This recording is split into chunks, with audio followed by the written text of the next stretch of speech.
Hello again, everyone. Welcome back to the Fandom Zone podcast.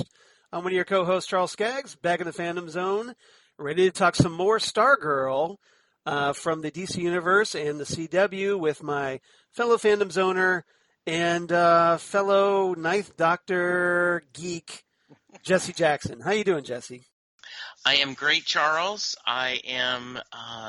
We're getting close to the end of the first season, and they are. They have taken the safety off, or what? The training wheels. Yes, the training wheels. I was thinking of there's something on an engine you put to stop it from revving up, and I'm trying like a generator, but I can't remember the term. No. Yeah, no. But anyway, yeah, we're car guys, aren't we? Yeah, exactly. But yes, they have taken away the safety net and are just going full fledged, and it's just great. Exactly. So, here at episode 188, we are talking Stars and Stripe, Part 1. So this will be Part 1 of the two-part Stargirl Season 1 finale, a.k.a. Episode 12, that aired back on August 3rd, 2020. This one was written by Melissa Carter, who wrote the previous episode, Our Man and Dr. Midnight, and directed by Toa Frazier, who hasn't directed for Stargirl, but has directed episodes of Titans, Swamp Thing, Daredevil, Iron Fist, and Penny Dreadful. So I think it's safe to say that Toa Frazier is qualified for this. I agree. And so here we are, finally at the two-part finale. It's been a fun journey. It's been an occasionally tragic journey in the case of Brainwave Jr. And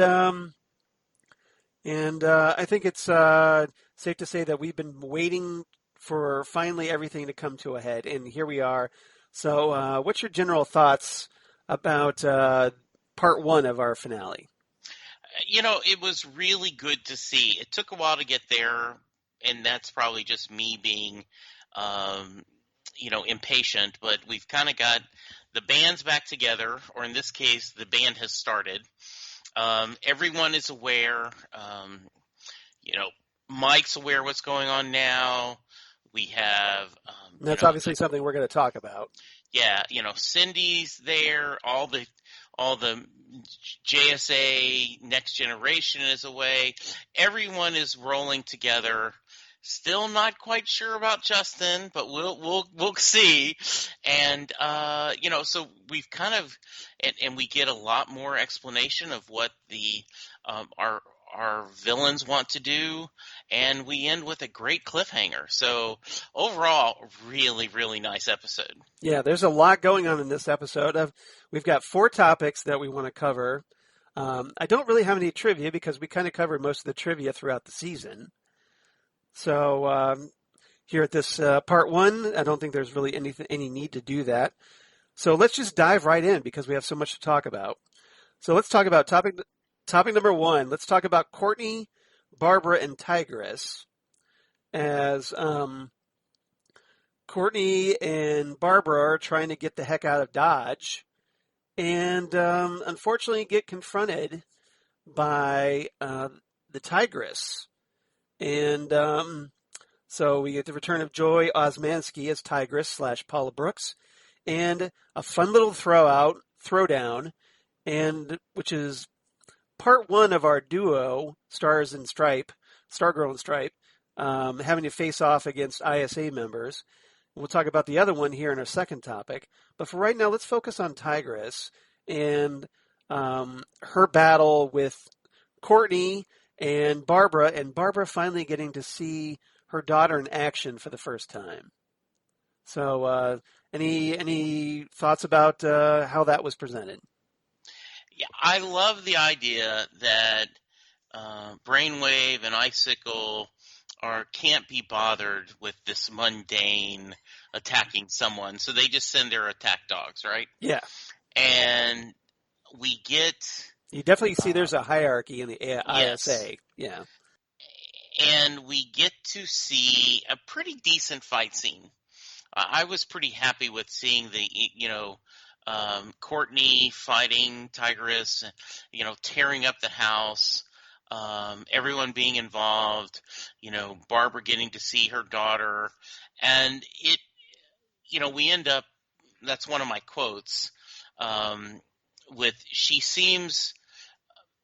is impressed. Yes. She admires. She can't turn off her mother gene. She's always going to worry about Courtney, but she understands a little bit better of her gifts and what she can do and why she needs to do this. So for me, the scenes work in two ways. One, you got a really nice fight scene, and two, it was able to bring Courtney and her mom closer together and a bonding, which is an important part of the story of is Pat and Barbara going to figure out a way to be together? Yeah. So I was really liked this in two levels. How about you, Charles? Yeah, I mean, you bring up some great points because Barbara, since this is their first time seeing Courtney in action, on the one hand, interestingly, Barbara is impressed, like you said. She's amazed, to use her word, and a little starstruck, a little bit, I think, by how her daughter acted. I like that pun. You like that? You like that? Just right off the cuff, man. That's how I roll. But it gave her that first experience of what Courtney and Pat must be going through. So I think it's going to go a long way. As weird of a bonding experience as it is, to have, being attacked by a supervillain, I think it's going to help Barbara think more about everything that Pat and Courtney go through and maybe be a little more sympathetic in the long run. And that's leading to their reconciliation, Barbara and Pat's reconciliation. Totally agree. I think, and that's why it's such an important part. And it also shows, it did a good job of showing the danger that our heroes are in. The ISA is a dangerous foe, and these two people are, Tigress and then Sportsmaster, right? Yeah. We're going to talk in our next chapter. We'll talk Sportsmaster in our next topic. Yeah. Yeah, they are killers. We've seen that with the football coaches. We've seen that with other cases. So there's a lot of danger. I also did like they talk about, I don't remember where in the context of the scene, but where they chastise a little bit Tigress and Sportsmaster that they play with their prey. It's too much sport for them. This isn't just a matter of fact, like, go do your job. No, they want to have fun about this. And that fits both of their personalities, right? This should be a challenge. They want this to be They fun. kind of get off on it. I agree. Yes. And like there's a comment later made by Anaya Bowen later on that, hey, you guys are sadists, and this is on full display here, and I really love the way that this was Melissa Carter structured these scenes with kind of juxtaposing the Tigress fight versus the Sportsmaster fight with Mike and Pat, and I love the fact that in this case, the ISA struck first. It wasn't simply a fact of like, well, hey, we know Courtney, Pat, and the JSA are going, well, we know what these guys are up to. Let's go get them. Yeah. It was a case of, well, the ISA also knows what Courtney, Pat, and company are up to. So, and they make their move first. And to make matters worse, it's right in Courtney's home. So, so Tigress, confronts them there, and it's a great, fight inside a house. It is a lot of destruction. You get a lot of destruction, but you get a lot of confined quarters. But it also makes for a fun fight sequence because you can use whatever is just lying around to help you in a fight. So so I thought it was great fight choreography here, and a lot better than I think that we see on shows like Arrow, where it's a little too over choreographed.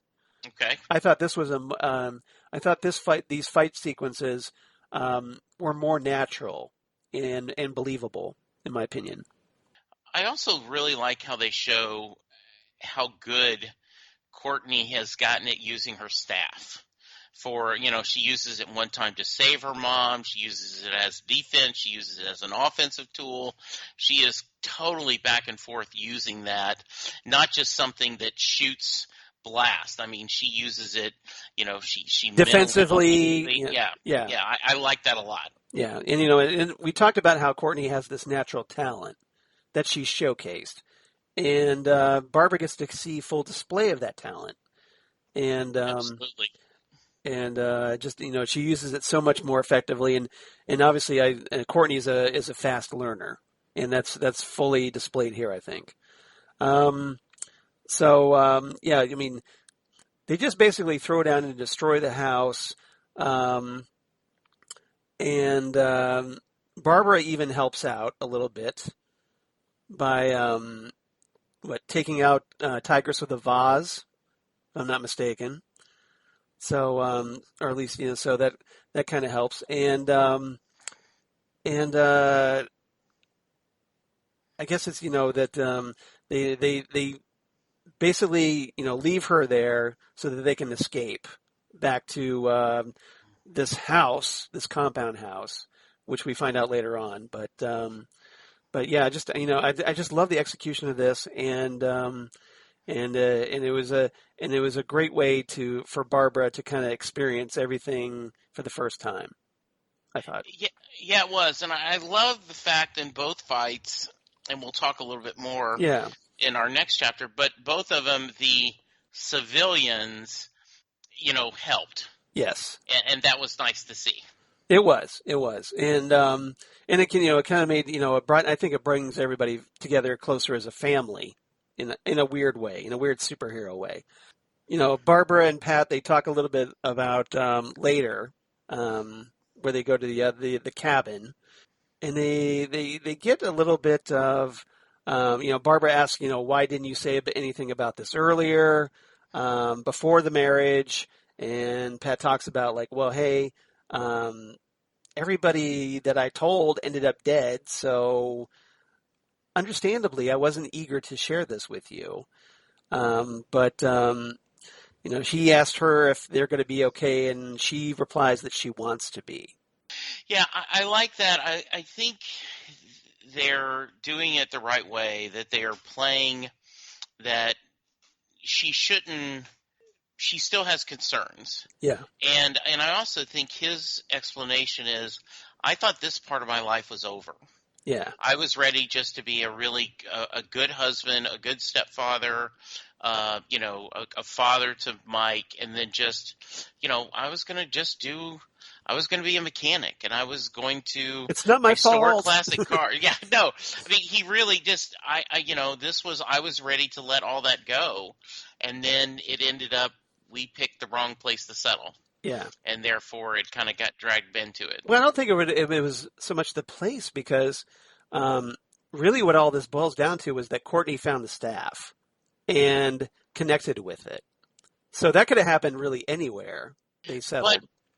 But I don't know if they weren't in Blue Valley with all the ISA, I see. Would it have been that dangerous, right? Okay, Stay down, Crypto. Crypto. I understand where you're coming from now because, yeah, I mean, obviously you're right with the ISA being in Blue Valley being such a presence and a threat that if they, say they were in, like, I don't know, the Pacific Northwest or whatever, where the ISA wasn't, would that have happened there instead? And I think she still would have found the staff. She still would have, wanted to work it, but it wouldn't have been as immediate danger. They could have spent more time building, and then maybe actually could have gotten Barbara involved earlier but you would not have had the fight scenes and her getting injured and going in the hospital. And you certainly wouldn't have had as interesting of a show. Oh, no, absolutely. Exactly. Because that could have been a bit tedious, I guess. All right. The only other thing with Barbara that I want to talk about was where she goes with Beth to get to get some information from her computer. And so that Beth can hack the network. And there's a funny little scene where, she's with Beth and Beth figures out like her password was New Kids on the Block. Right. What does that mean? Random words. No. But here's the funny part. On the screen, it just said NKOTB. Mm-hmm. So if you're like of Beth's generation, you wouldn't know what NKOTB stood for. So you'd be like, what's this? But somehow Beth kind of, and I thought this was kind of like a production error, where that Beth just knew that was New Kids on the Block, even though she didn't recognize it. So I assume, and I would have to rewatch that because my thought was, I mean, it's not a big deal. But. Yeah, they had mentioned somehow that, and I guess it's the goggles helped her figure out. Yeah. Like so that.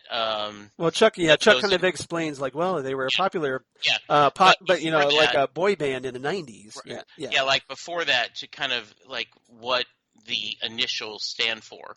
But yeah, it made for it a little nice because she's like, oh, Barbara's like, oh, just random words. Like, no, Barbara, own your fandom. Yeah. That's right. Yeah, she's a little embarrassed by that, I guess. Still clinging on to her childhood, I guess.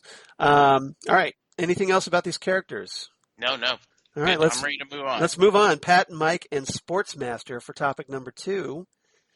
And finally, Mike gets dialed in about what's going on in the worst way possible when Sportsmaster attacks Pat.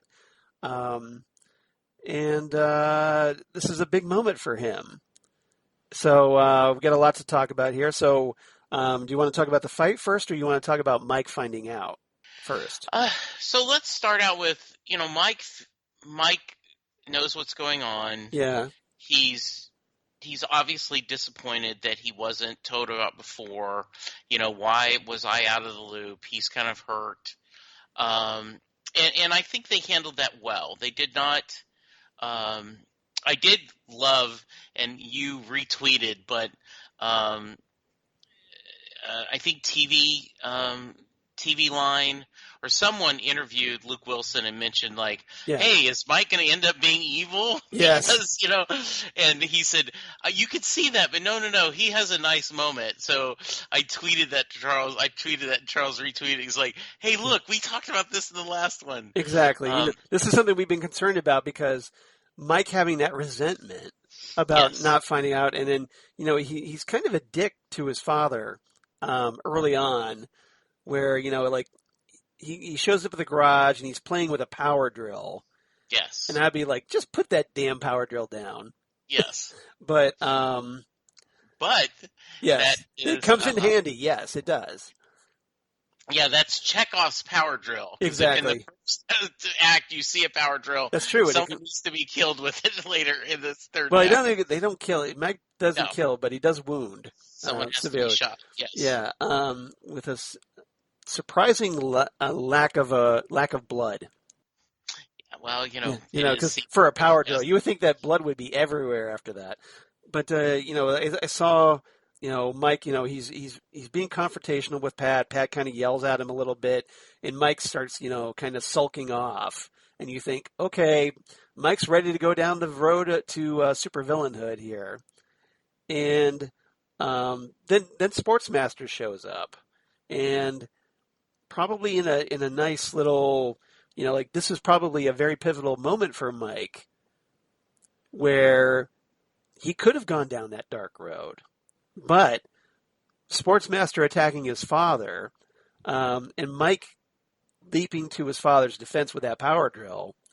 I think it was a good bonding moment for them, especially considering how you've talked about throughout the season that Pat has been a bad dad regarding Mike and has kind of neglected him. And this might be something that brings them closer together as well.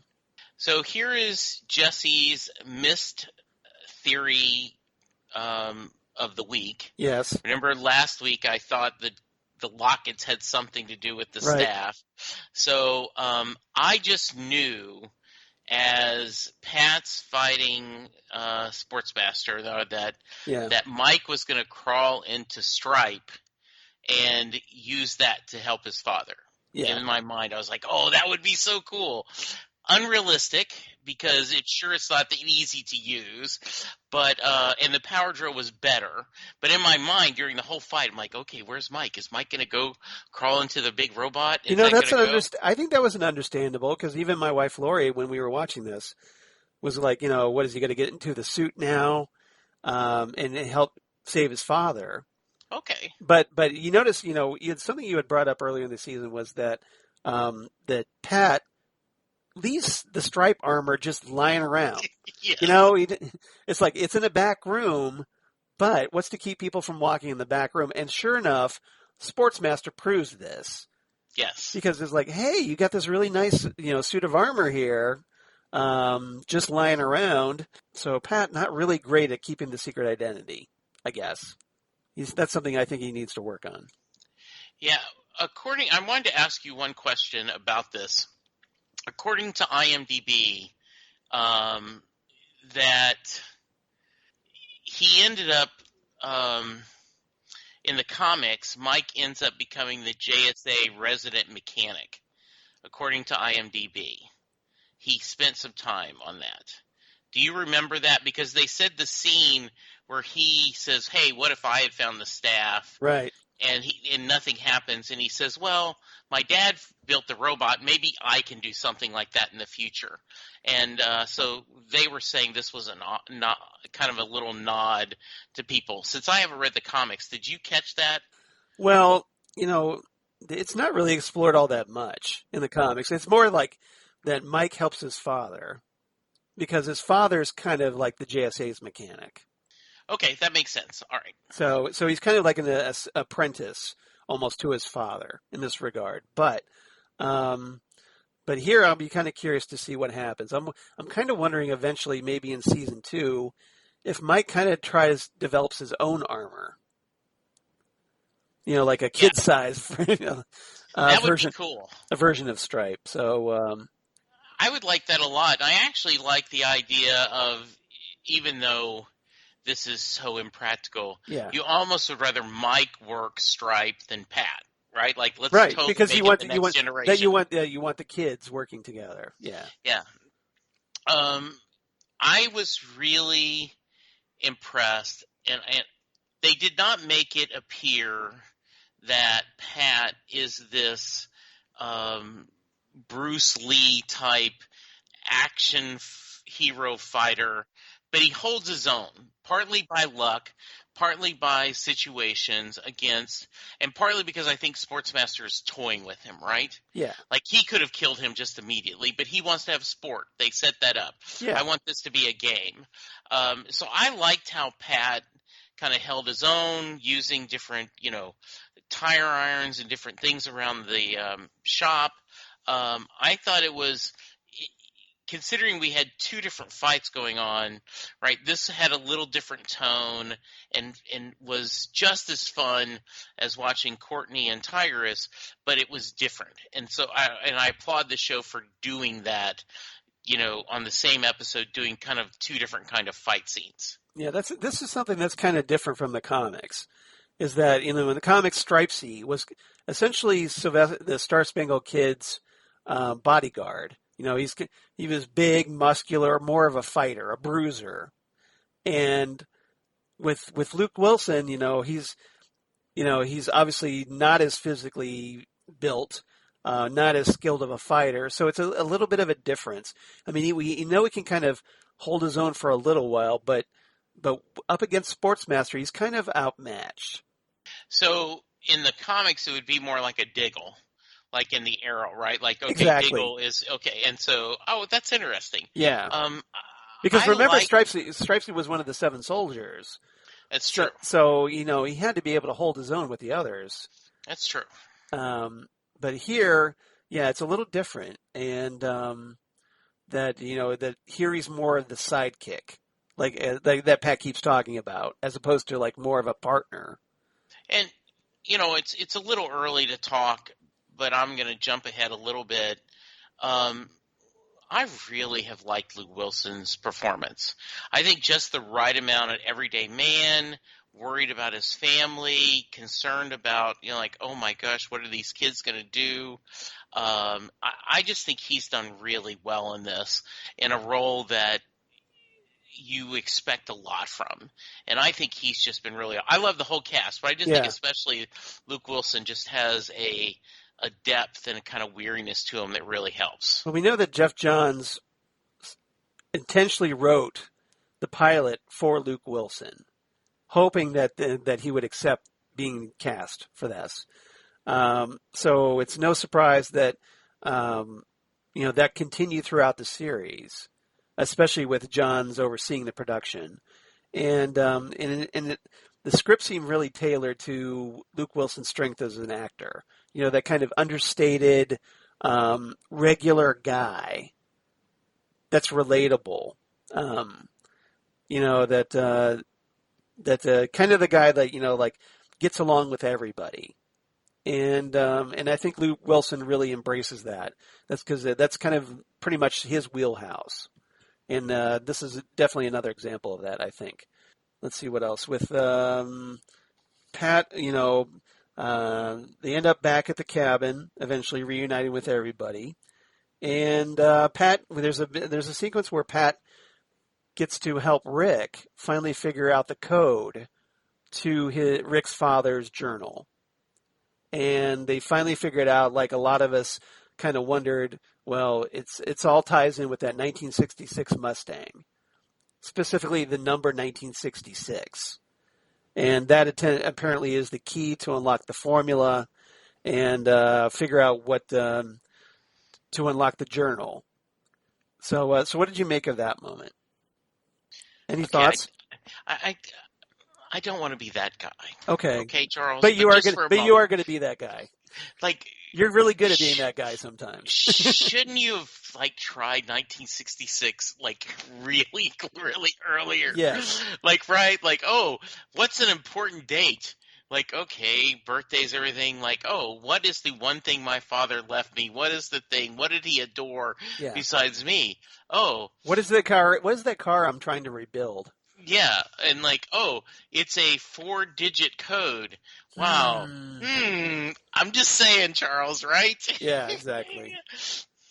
Well, to be fair, there were 9,999 combinations, so absolutely, or at least different types of numbers there could have been, but yeah, absolutely. All right, but yeah, I mean, it was at least it came through. And absolutely! I'm glad. I'm just saying it seems like a little bit of a like a dumb moment. Yes, of course it was that. We could have told you that. So exactly. But for whatever reason, they worked it out. All right. Anything else about these characters? No. All right. Let's move on. Topic number 3. Let's talk about the ISA. So your Brainwave, Dragon King, Icicle. We could talk about Anaya Bowen, who meets a rather grisly fate in this episode, so you can cross her off the board. And let's talk about Shiv and Isaac as well, because with Anaya being taken off the board, that definitely opens things up for Isaac Bowen to finally become the Fiddler. Yeah, that's got to be a next season thing, right? Oh Because yeah. it's Oh just yeah. it's too Too late. late. Too late. Yeah. Yeah. Okay. Um, it Tigress and Sportsmaster are just not good people, Yeah. and they have impulse control problems. Like, hey, you think I'm a bad parent? Poof. All Yes. right, well, and then I just love you, babe. That's so nice. Yeah. It's just So it's like we'll just kill one of our own team members. right, just because dare they criticize us as parents. Um, this is, and we've talked about this multiple times, Charles. This team is not a very close knit bonding team. I mean, this is No, they're all they're working with all their own agendas, yeah, and they're all villains. They're all kind of if that's why supervillain teams don't really work that yeah well. if my goal and your goal temporary align, I will go with you. But the moment it's to my best interest to move somewhere else, I'm going to. I thought it was great. I really liked um, uh, Brainwave and Shiv's discussion, like her in the cell and that Yes. discussion back Is and she forth. ever going to get out of that cell? I'm just I asking. do not know. I do not know whatsoever. But that was really nice. And If I was the actress, I'd be really frustrated that they've left me in the cell for this many episodes. yeah. And if Cindy wasn't a homicidal maniac, I might actually feel a little bit bad about for Yeah. her. Yeah. But she needs to be in that cell. Let me kill her. Let me kill her. Let me kill her. Yeah. Um, But I and mean, on this topic, so Brainwave just tears Cindy apart in this moment because Cindy's just wanting to find out, well, is Stargirl dead? If not, let me out so I can kill her, right? And Brainwave's just kind of pissed off. He's like, look, it was your job. You had one job to watch my son to see if he had powers, and like if you had done just that one thing, I wouldn't have had to kill him. And she comes back like, well, hey, if you weren't in a coma, it wouldn't have, maybe that you would have figured it out on your own. And so Brainwave is just like, look, he's blaming her for what he did almost rather unfairly. And he basically lays it out like, look, everybody thinks of you as a failed experiment. You're a failure. You're nothing. And Cindy's like, no, my father loves me. And Brainwave shoots back, you think he loves you? Really? And so the question is this going to put any doubts into her mind about her loyalty to her father? I don't think it will. One good thing about Chris Baker, who plays Henry King Sr., Yeah. He has played him very cold and calculating from the very beginning, except for that few scenes where he had lost his memory and was being so, close to Henry Jr. Yeah. But except for that, once his memory is restored, he is, he should be Icicle because of the coldness and the unemotional kind of almost robotic calculating and Heartless. heartless. That the best perfect term, Charles. And he just continues with this, like, it's your fault that I killed my son. No one loves you. Yeah. You're not worthy. We have no interest in you. You're never going to be an ISA member because you suck. Yeah. And I do think that's interesting because she's, she wants daddy's approval. Yeah. And she wants to kill people. So, she's a simple girl. Yeah. Right? She's got simple needs. Yes, exactly. I just want to kill people and I just want my daddy to love me. No big deal. Yeah, exactly. Doesn't everyone? Yeah, exactly. Why are you acting so weird? So yes, that was really well done. Yeah. I thought. And we also had we finally get to see Brainwave sit down in the machine that Dr. Ito has been working on all this time. And I love how Dr. Ito, the Dragon King, he basically lays it out like, this will either work or it's going to fry every cell in your prefrontal cortex and your spinal cord will melt. And Brainwave is like, okay, let's do this. I did like that. No I doubt. like that. Yeah. I did like that scene a lot. And just like the risk is worth it. Yeah. He's like zero thought about the risk. Yeah. Like, okay. Yeah. That's nice. Yeah. No big deal. There's a great scene in the classic movie The Right Stuff where Alan Shepard's going into the space the first time and he goes, let's light this candle. Yeah. That's what I got that feeling like, okay, yeah, let's do it. Yeah, go. He's taking his like, move it. Let's go. Why are we delaying? Right. The other thing you kind of mentioned that I wanted to go back to a little bit is the scene between the fiddler and her son. Yes. Right? Like we're like, because he's like being picked on and everything. And she's like, yeah, your dad used to get picked on too.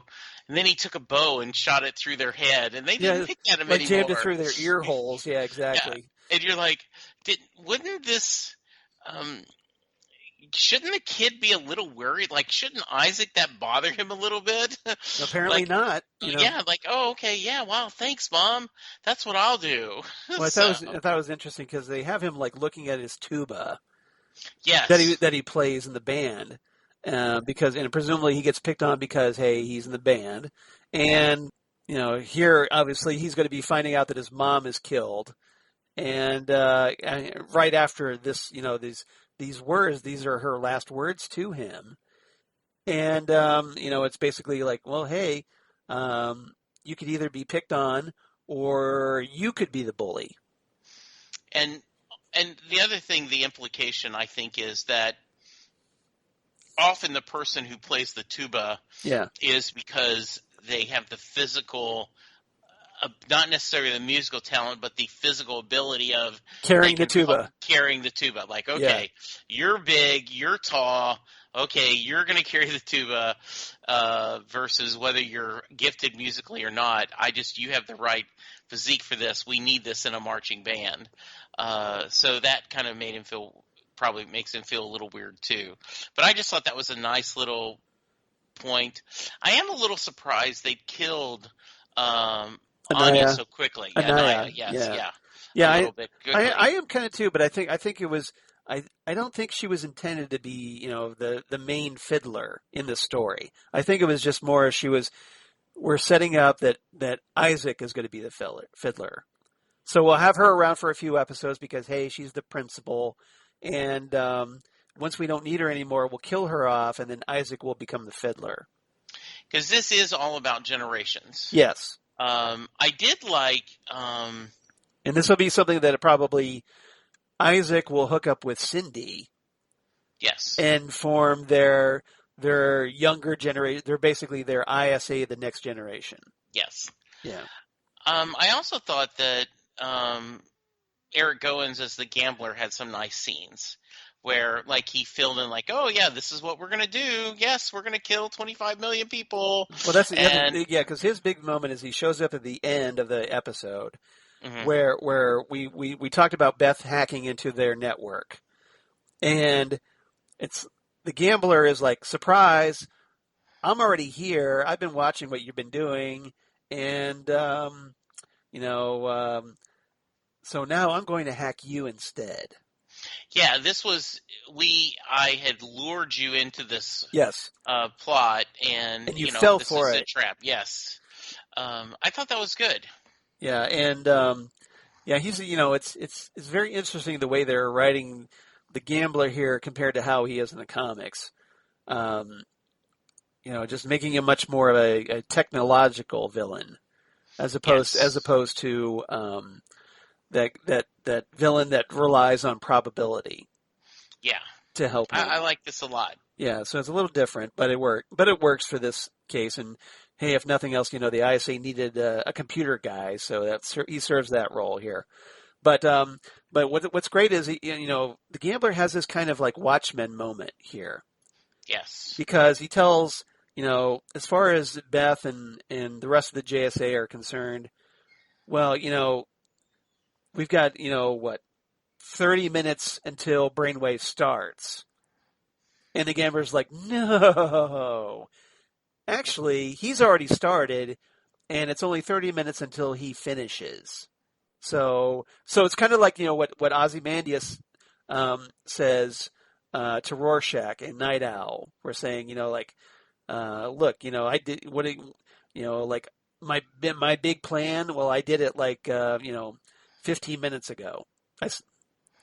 So it's you think you can stop me? Well, it's already started. So to Watchmen the way you just had, but that's perfect. Yeah. And You see what I'm getting at here? I absolutely do. And I did wonder that as I was watching the timeline, and once the gambler spoke up, I did wonder if, oh, wait a minute, maybe this is we're thinking the timeline the wrong way. Yeah. So that was well done. Yeah, I thought that was interesting. So anything else about these characters? Can't think it. All right. So basically we're left with a cliffhanger that the machine has already started, Brainwave's already starting to control people, and he takes over Pat and any other adults in the area. Right. So not good, especially since Pat is in the stripe armor. So I have a couple questions. Where was this remote house, and why did they have it? Whose house was that? Yeah. Does Pat just own another home somewhere that they've kind of kept there? That was kind of unclear. You know what I think it is? They didn't explain it. You're absolutely right, or at least nothing that I caught. But I'm guessing it was probably Barbara's parents' house or their cabin, their family cabin. Okay. That she knew about. Okay. Because remember, she had lived in Blue Valley. And she said she was there to sell her mom's house. Yes. But they may have kept that old. Okay, that would make sense. So that would make like that. That's okay. my guess, anyway. That is probably Barbara's family's cabin. There we go. That's it. That's the answer. Asked and answered, as the exactly people do. So even if the show isn't going to do their job and explain it, that's what you got those of us here at the Phantom Zone for, right? We're going to explain it for you. We'll fill in those gaps that the writers didn't cover. All right, topic number 4. Let's talk about the JSA, who get a little bit to do, and let's talk about the Shining Knight as well, who has a fun little moment, a couple fun little moments in this episode. So, any thoughts about the JSA? So, we kind of already talked about Rick, duh moment, and the discussion about trying to figure out the plan. Some nice moments where, Yolanda's still grieving Henry Jr., and that is a nice change of pace because, you would have thought 3-4 episodes, there's no way because she hated him so much. But I think they did a good enough redemption story with him that she is fulfilling a little bit of sorrow on his death. They didn't get a lot to do, but that's okay because there was only 45 minutes of episode, and so something had to give, right? Yeah, something had to give. But I think they're setting them up next episode because all the adults are in this mind, kind of trance. Yeah, they're obviously going to be the ones that have to step up because, hey, the adults are off the board. It's up to us now. Yeah. Yeah. Now, so back on the topic you brought up of Yolanda. Now, Beth kind of asks her how she's doing and asking if she's thinking about Henry, but she lies to Beth, and Beth catches her in the lie because she's wearing the goggles. So Beth at least knows that Yolanda is grieving over Henry, and it's bothering her. Yeah, I'm still worried about the goggles, that is going to be an addiction storyline down the road. I think so. I am worried about that, and which I know that with Our Man, when it was a pill, right, it became an addiction storyline. The Miraclo in the comics. The Miraclo, yeah. So this, I think, could be a nice, could be an interesting storyline down the road because Beth, without those goggles, is just she's going to feel ordinary. Yeah. And therefore, she's going to want them all the time.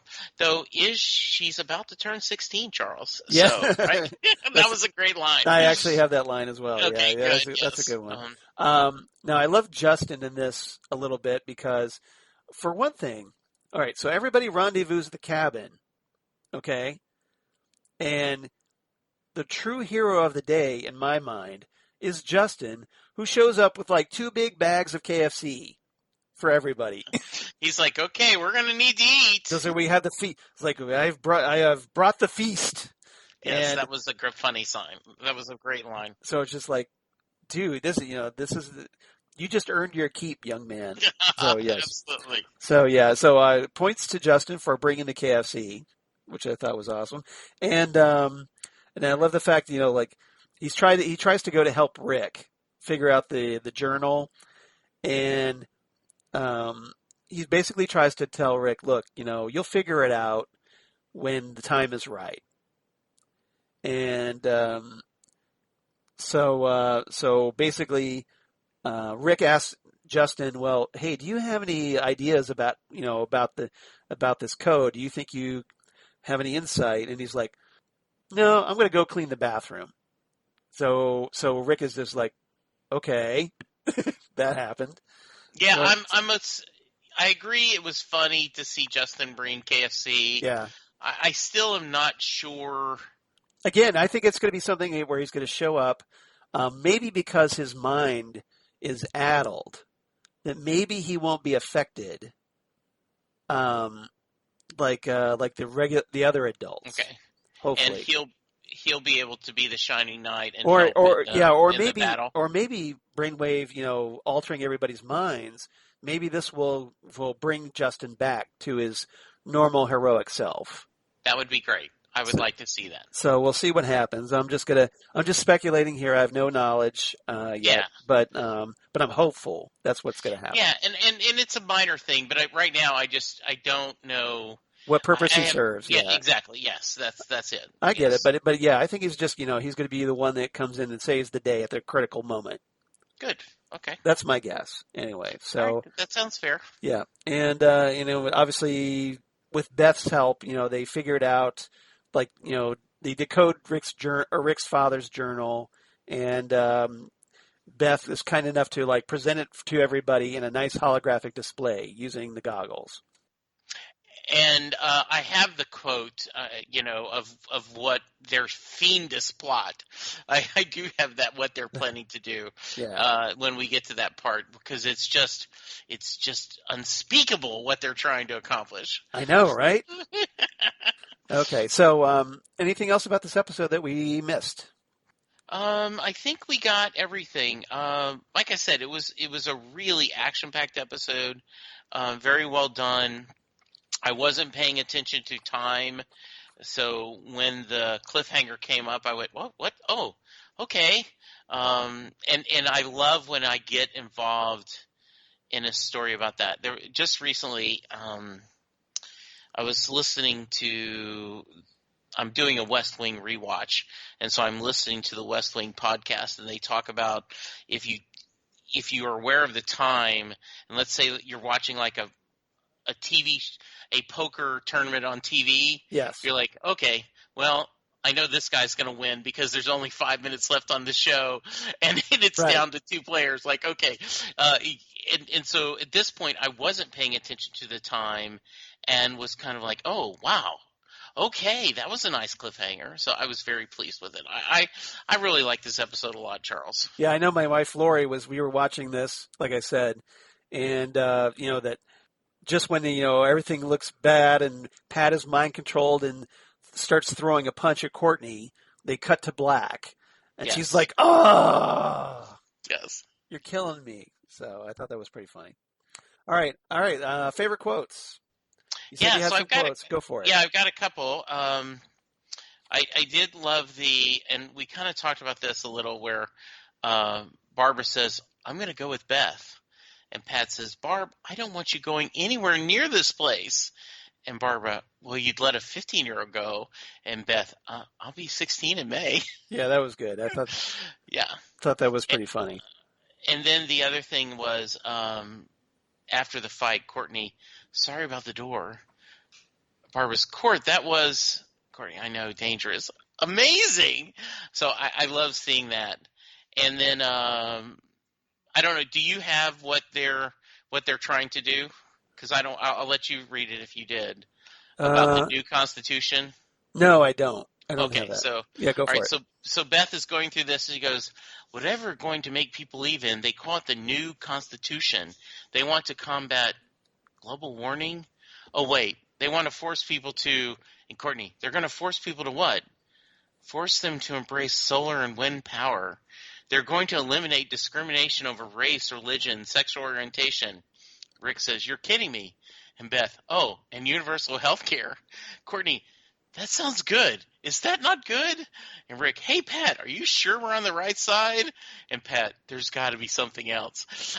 I just love the way they play that. Like the banter. Yeah, they're going to combat global warming.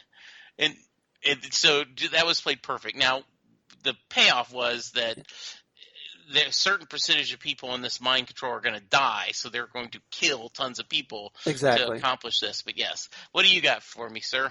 Let's see. I've got Anaya Bowen talking to Isaac, where Anaya says, you know, when your father was a child, he was picked on for playing his favorite instrument too, but he never stopped pursuing his passion. He never let anyone else define him, and eventually they stopped bothering him. And her son Isaac asks why, and Anaya replies, because he took the bow of his violin and put it through one of their eardrums. They never bullied him again. So nice. I thought that was good. Nice. Yes. And continuing with the villains, Brainwave talking to Cindy, which I thought was good. Of course, you had a job, Cynthia, watching my son for any signs of his latent abilities developing. Cindy's like, but I did. And Brainwave says, if I had known his telepathic powers were emerging, I may have been able to help him. I would have done anything to help him. Instead, I had to end him because of you. Cindy's like, okay, listen, Doc. You know what would have really helped Henry? If you weren't lying in a hospital bed wearing adult diapers while the rest of us were picking up your slack. Very well done. Yes. So I thought that was good. Sportsmaster and Anaya, where Sportsmaster says, yeah, what are you going to do? Smash them over the head with your violin? And Anaya replies, I'm going to immobilize them. They'll be standing still, making them impossible to miss, even for you two. And Sportsmaster replies, targets that don't move. Now, what fun is that? Yes. Yeah.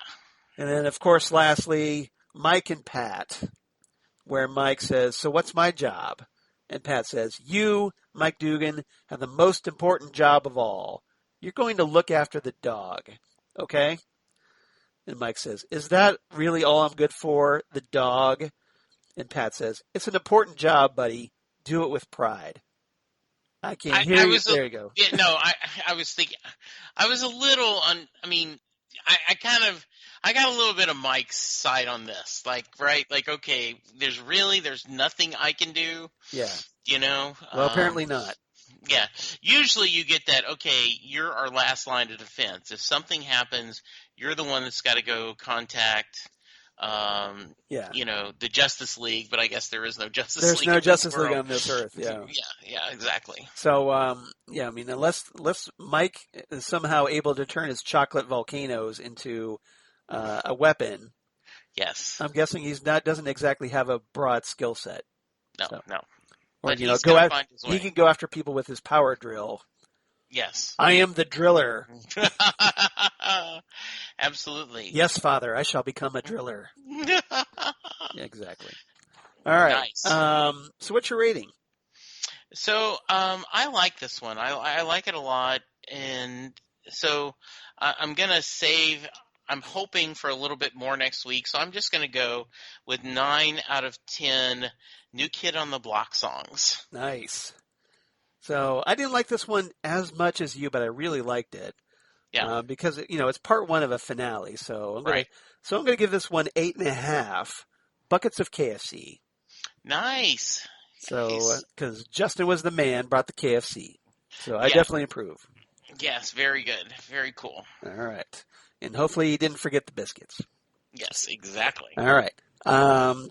We got some feedback from Ken from Chicago writing Yay! in about Stars and Stripe Part 1.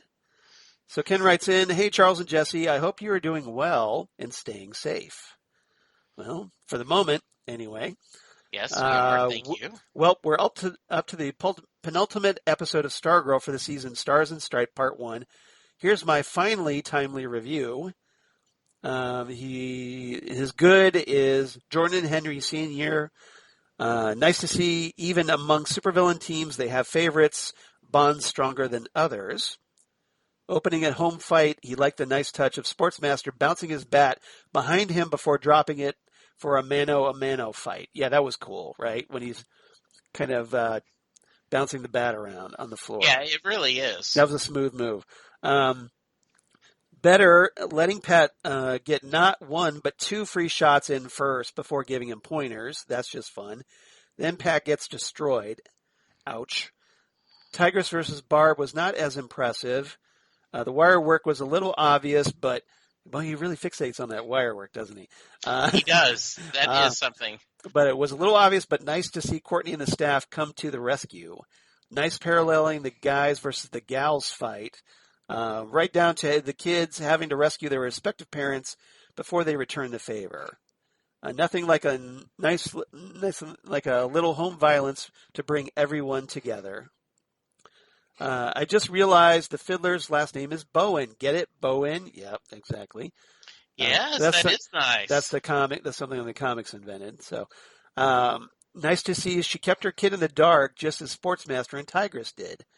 The ISA is like mafia parents deciding on when to let their kids in on the secret. Of course, the Fiddler's parental advice is somewhat extreme in dealing with bullies. Speaking of nice, Justin, the 13th Doctor's friend, Graham, was the one person's prudent enough to bring food. So I guess he's comparing Justin to Graham on Doctor Who. Brainwave versus Shiv, you had just one job and failed. We had to pick up your slack. Daddy doesn't like you, and we don't like you either. Nerf herder, cheerleader.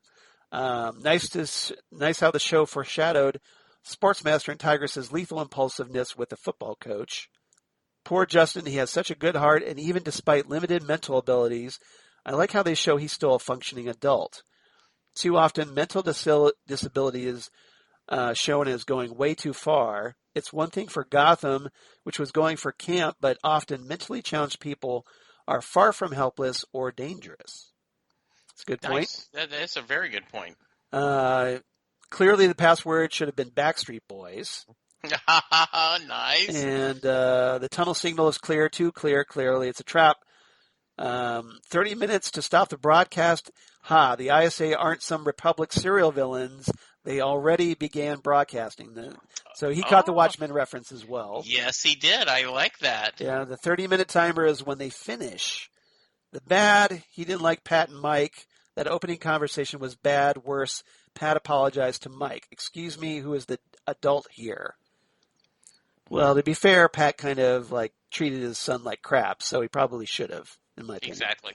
Pat and Barb, is it just me, but the scene in the kitchen where they are taking their sweet time, packing up to go, do they come across as married? Much less newlyweds. If it weren't for the scene in the 50s style diner, I wonder if the two had any romantic chemistry at all. Interesting. I haven't felt that at all. Of course, I do think... I think they got good chemistry. Yeah, I do too. I think also this is... we haven't had a chance to see them show that chemistry together. And so I think that's why it was really important to show that flashback, showing how they kind of fell in love and did such. And then the stuff he thought was was Brainwave seems a little blasé about the risk of brain death, right? Yeah. Could he have been brainwashed by Dr. Ito into taking the blame for his wife's death and to not turn against Dragon King and Icicle despite his bluster? A telepath is a dangerous villain as an ally or foe, especially a villain. Maybe Jordan wanted a little insurance to make sure Henry Sr. will stay on target.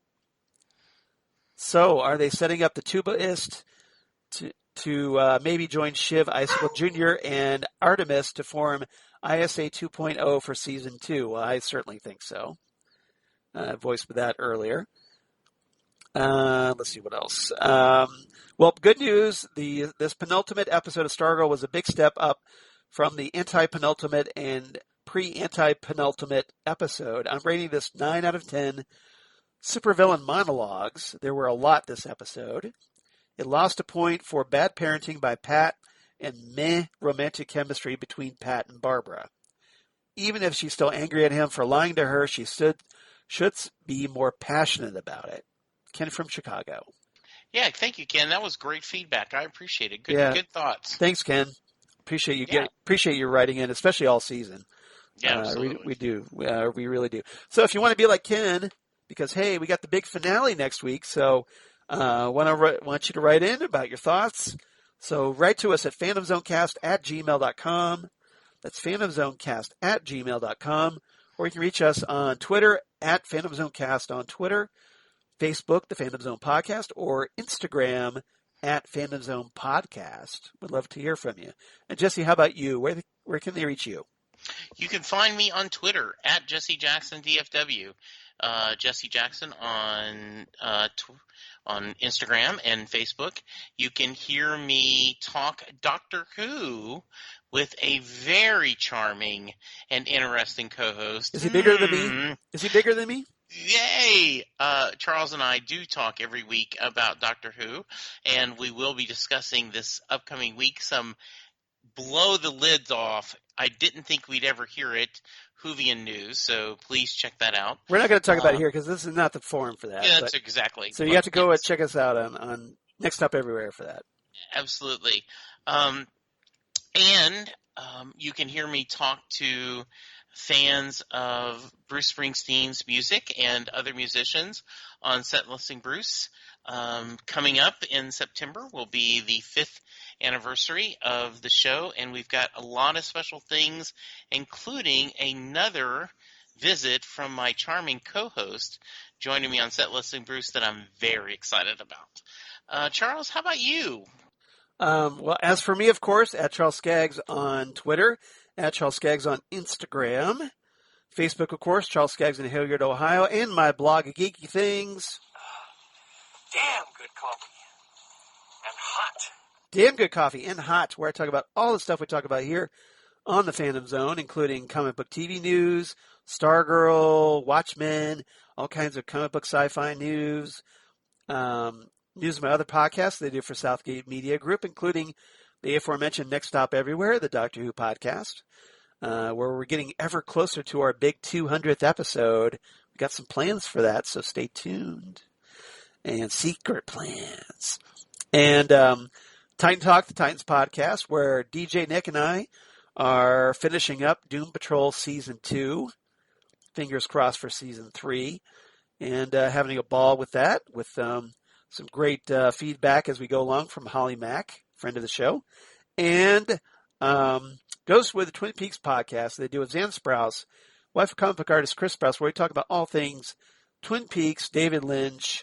And coming up in this week's episode, now that we finished Mulholland Drive, we're going to be going back, way, way back, to the 1990s, to a little sidebar for us, as we're going to talk the pilot episode of The X-Files.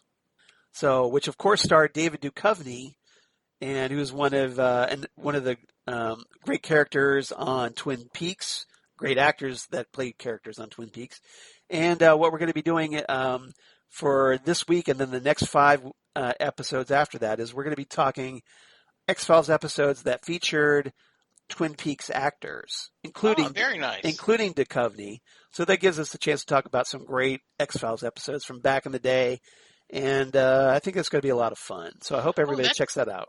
That's a nice twist. That's a good idea. So if you're an X-File that's Phile from back in the day, hope you check us out on Ghostway, because I think we're going to have a lot of fun talking these X-Files episodes. I know I had a ball rewatching the pilot this morning, So I think we're gonna have some good discussions coming up. So I hope everybody checks it out. Other than that, come on back because next time on the Fandom Zone, episode 189, we're gonna be talking, of course, Stars and Stripes Part 2, the big Stargirl Season 1 finale, episode 13. We finally made it. It's been a bit of a journey, and not sure what we're talking about after that on the Phantom Zone. That we'll have to talk about that, make some plans. But other than that, Jesse, any final thoughts? I just I'm excited about seeing how everything's going to come together, and this show has killed off a few characters, so I'm wondering, are we going to get any deaths from our main some of our main cast? I don't know. I don't think so, but they have killed off a few people, so I'm not going to put it past the team. So I'm excited. I'm looking forward to this. I'm still hoping for a particular return in the form of Brainwave Jr. I don't know if we'll get it, but I'm hoping. Good. So And hopefully we'll we will finally see Justin becoming the shining knight at long last. So fingers crossed. So we're gonna have a lot to talk about, obviously. So if you've been enjoying our Stargirl discussions, you got to come back for the finale, right? So come on back. Episode 189, Stars and Stripes, Part 2, right here on the Phantom Zone podcast. Goodbye, everybody. Goodbye.